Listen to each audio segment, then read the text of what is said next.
शान्ताकारं भुजगशयनं पद्मनाभं सुरेशं विश्वाधारं गगनसदृशं मेघवर्णं शुभांगं लक्ष्मीकान्तं कमलनयनं योगिधृध्यानगम्यं वन्दे विष्णुं भवभयहरं सर्वलोकैकनाथं मेघश्यामं पीतकौशेयवासं श्रीवत्साङ्कं कौस्तुभोद्भासिताङ्गम्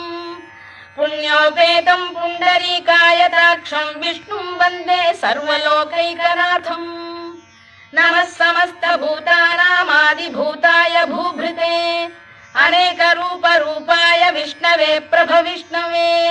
सशङ्खचक्रं सकिरीटकुण्डलं सपीतवस्त्रं सरसीरुहेक्षणं सहारवक्षस्थलशोभिकौस्तुभं नमामि विष्णुं शिरसा चतुर्भुजम् छायायां पारिजातस्य हेमसिंहासनोपरि आसीनम्